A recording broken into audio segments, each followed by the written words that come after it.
Hello, my friend. Stay a while and listen. What's going on, guys? It's Filthy and I'm back with another video. This is going to be a Season 20 Necromancer push build. This is going to be the Nova Nuker, but it also revolves around Corpse Lance. Now it's pretty tough and tanky, it's quite easy to play, it's got very good single target and tremendous trash clear potential. I've done 103 on the PTR, I think that was first try with about 5 minutes left, so it's got a bit of room to grow, about 900 Paragon when I did that. Gem levels not maxed, not every slot was filled with Ancients, and no augments, so yeah, plenty of room to grow. Now there is another way of playing this build with poison and trying to juice up the poison multipliers. That in theory does do a bit more damage, but I just find this is a much more well-rounded build because it is easier to deal single target damage and it is a lot tougher than the poison variant. So if I was going to push with Necro and I was going to do Nova, this is probably what I'd go for. But before we jump in and look at it, I just want to welcome anyone who's new to the channel. Hit that subscribe button if you haven't already done so. As always guys, a thumbs up is appreciated. So this is the Legacy of Dreams build, so when you get the gem ranked up to 99 and every item ancient, you're going to get 9750% multiplier and 52% damage reduction. So obviously you're already off to a pretty good start. Now the build is going to revolve around Death Nova. It isn't on the bar, but we do have Siphon Blood. So with Siphon Blood and the Iron Rose offhand, Siphon Blood will do a free Blood Nova. So that means free from any health cost and free from any essence cost. So we don't ever spend the essence, but when we hold down Siphon Blood, because of the Iron Rose, we proc Novas. Now the Novas get absolutely juiced to the roof by the Blood type blade, 400% per enemy within 25 yards. So your dream scenario is loads of little crappy trash around you, and then you can just melt it with the Death Nova. It also does get buffed by the Scythe of the Cycle because the Nova is a secondary skill, so provided Bone Armor is on the bar and active, that's another 400%. We also have the Shadow Hook giving us about 160-170% modifier, so more max essence is more damage, so we want that in Paragon. We want it as a secondary on the weapon and also as a secondary on our offhand, so yeah, more damage from that. And we've also got Tragul's Corroded Fang, so cursed enemies up to 200%. So you can swap this with the Scythe of the Cycle, but the idea is that the Nova is just absolutely juiced with Blood Tide, Scythe of the Cycle, Shadow Hook and Fang, so 4 separate modifiers plus the Legacy of Dreams gem. Now obviously it's a Necro build, so we're going to take Crispin Sentence, so provided we have a slow we get double damage. We're going to get that primarily from the Bane of the Trapped. But we can also get a triple effect, so when we stun with Bone Armor or with Land of the Dead, which freezes either of those two things, we'll proc another massive damage spike from the Crispins. So it hits just so hard, it's ridiculous. Now this is great for trash because of the Blood Tide. Single target, this falls off massively, so we're going to take Corpse Lance, Brittle Touch. The Cauldron is really interesting, it gives us a stacking crit effect, so after we hit enough Corpse Lances we have a 100% crit chance. That makes them hit really hard.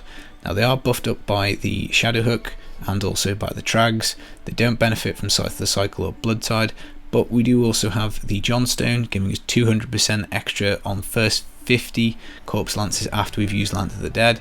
We also have the Corpse Whisper Pauldrons, which ratchets up the damage up to 600%. So that with the Johnstone and the crit effect means that this does hit pretty hard.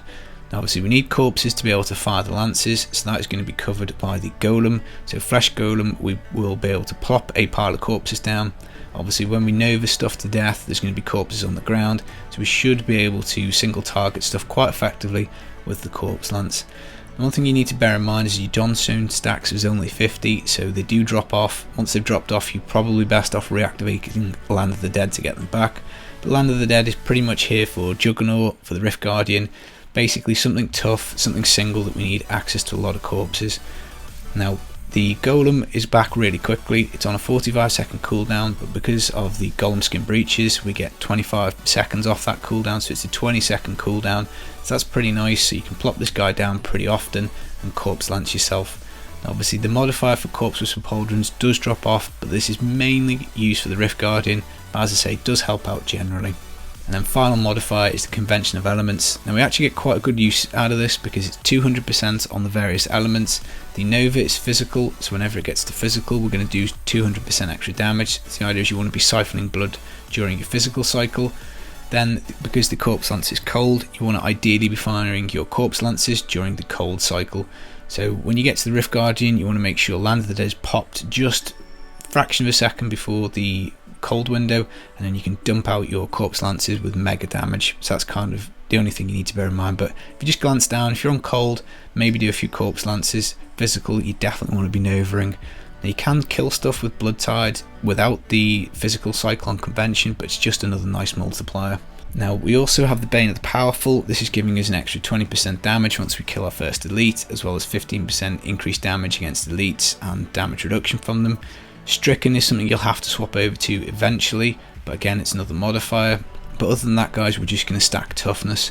So we get 52% from Legacy of Dreams, we get 30% reduction from the Golem Skin Breaches. We don't have any spenders, so the Aquila Crass gives us double toughness. That's really nice. We've got a Dainty's Binding. Again, the curse will from Aura of Frailty will always be up, so we're going to reduce incoming damage by 50% for that. We're also going to take the Path and Defenders, so whenever we stun an enemy, so freeze or stun counts for this, we're going to get up to 12% damage reduction. So we're going to pop Bone Armor. That's going to give us incredible damage reduction, and that will mean that we pretty much survive. Now, one thing you can do is you can swap this out for Nemesis Braces, but I do like having the extra toughness. It does make it pretty tanky. And we're also going to take the Stone Gauntlets and pair them with the Ice Climbers, because the Stone Gauntlets will give us an absolute boatload of armor. It does reduce movement speed and attack speed, but that negative effect is removed provided you have your Ice Climbers. So those two items go together pretty well. Now Stone Gauntlets will only drop on a strength class, so you're going to have to roll yourself either a Barb or a Satyr to get a pair, but if you take these off you do lose quite a lot of armour, and that's something that the Necro definitely benefits from. As for gems, in the trousers and in the chest piece we can actually go with intelligence gems because we've got so much toughness. This ekes out a bit more damage for us. Going over the skills just in a little bit of detail. Corpse Lance Brittle Touch, this gives us the stacking crit and single target capability, really nice. Siphon Blood, Drain Life. We will also heal for 6% per second whilst we're channeling, so again, just in case you want to stop and do a bit of channeling, that will give you a bit of regen, so that's kind of nice. Bone Armor Dislocation, another 30% damage reduction.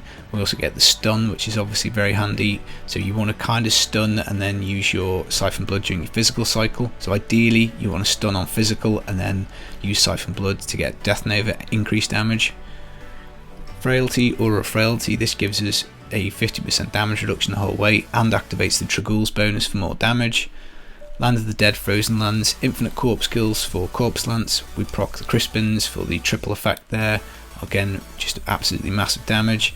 Then Command Golem, Flesh Golem, this on demand, 8 corpses, prop them down, and Corpse Lance, plus we also get 30% damage reduction because of our trousers. Passes wise, we've gone for Final Service just in case something goes wrong and we end up proccing our Cheat Death. Commander of the Risen Dead, this gives us 30% cooldown reduction on the Golem. I find that's quite handy because you can plop them down and use Corpse Lance a little bit more often. Standalone, 100% extra armour, less 10% because we've got a Golem, so 90% extra armour. Adds up pretty well with the Stone Gauntlets. And Blood is Power, just got this in so that when we do proc our Cheat Death, if we do happen to do so, or we just lose 100% our life, we get 20% cooldown reduction. So that with the Paragon and with a cooldown reduction in the helm, we do get pretty good CDR. In terms of gear rolls, you're going to want to take Death Nova damage on your helm and also boots, and preferably if you can get it on your offhand, but other than that you want to just kind of stack double crit and toughness. You don't really need to gear for cooldown at all, so I've got mine at I think 38% just because I've got cooldown for some other builds, but if you lost a bit it wouldn't be the end of the world because you do have your Blood is Power, 20% extra CDR on your passives. So in terms of gameplay, it's quite straightforward. You're going to want to try and stun for physical when you can. You're going to want to try and use Corpse Lance on cold. You're going to save it for single target, and you're going to use Siphon Blood for hopefully decent density, and you should blast through it pretty easily. So when you fight the Rift Guardian, try and make sure you've got Land of the Dead available, and then you're going to activate it just at the end of Poison to make sure that you get full cold rotation with the Johnstone stacks and your Corpse Lance Brittle Touch, and it should do the job of killing the Rift Guardian. And if he doesn't, you can mop him up with Siphon Blood. Don't forget, because of Aura of Frailty, he'll die at 15% anyway, so you don't have too much to go. You've only got to get him to 85% and then it's lights out. So that's the build, guys. Probably not going to be the strongest Necro push build. Mages will probably probably out DPS this, but if you want to play a push build that isn't really squishy, then I'd say this is a pretty good option. Pretty tanky, and there's nothing you can't take on with this. You can kill trash and you can kill single target. So if I do go Necro next season and I do push, I probably will use this, just because mages for pushing drives me absolutely batty. But other than that, guys, that's the build. I hope you enjoyed the video. A thumbs up is always greatly appreciated. I'll see you for some more videos really soon. Take it easy. Peace.